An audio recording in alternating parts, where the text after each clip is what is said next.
নমস্কাৰ বন্ধুসকল, আজি আপোনালোকক বহুত দিনৰ মই আপোনালোকক লগ পাইছো।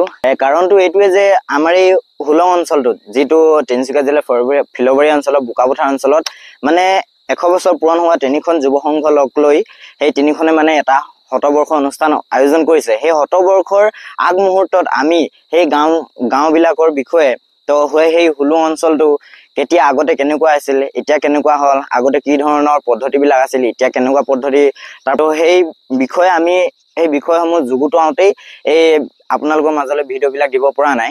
তো মোৰ লগত আছে ৰামধেনু অসম তথা মোহন দহোতীয়া ককাইদেউ।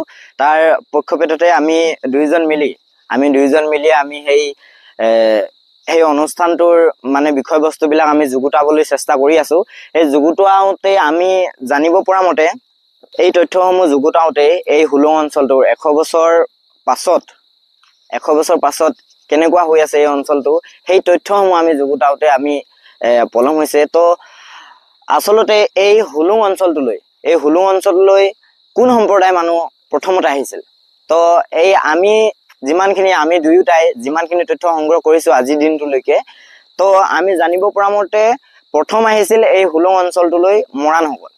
তো সেই হুলুং অঞ্চলটোলৈ প্ৰথমতে আহিছিল মৰাণসকল। সেই মৰাণসকল আহিছিল গাভৰুভেটি অঞ্চলৰ পৰা, তিনিচুকীয়া জিলাৰ ফিলবাৰী অঞ্চলৰ গাভৰুভেটি গাঁও এখনৰ পৰা সেই অঞ্চলটোৰ পৰা আহিছিল। আৰু তাৰ সমান্তৰালভাৱে আহিছিল সোণোৱালসকল। সেই সোণোৱালসকল আহিছিল ডাঙৰীয়া অঞ্চলৰ পৰা। তো এইখিনি তথ্য যুগুতাওঁতে আমি এই আপোনালোকৰ মাজলৈ ভিডিঅ'বিলাক দিবলৈ অলপ পলম হ'ল। তো সেইটোকে আমি ক্ষমা বিচাৰিছো। আৰু এই সন্দৰ্ভত আমি অতি কম সময়ৰ ভিতৰতে আপোনালোকৰ মাজলৈ এই সম্পূৰ্ণ ভিডিঅ'টো আপোনালোকলৈ আগবঢ়াই দিম। তো আজিলৈ ইমানখিনিয়ে, ধন্যবাদ। আৰু সম্পূৰ্ণ ভিডিঅ'টো চাই থকাৰ কাৰণে আপোনালোকক ধন্যবাদ জনাইছো। নমস্কাৰ।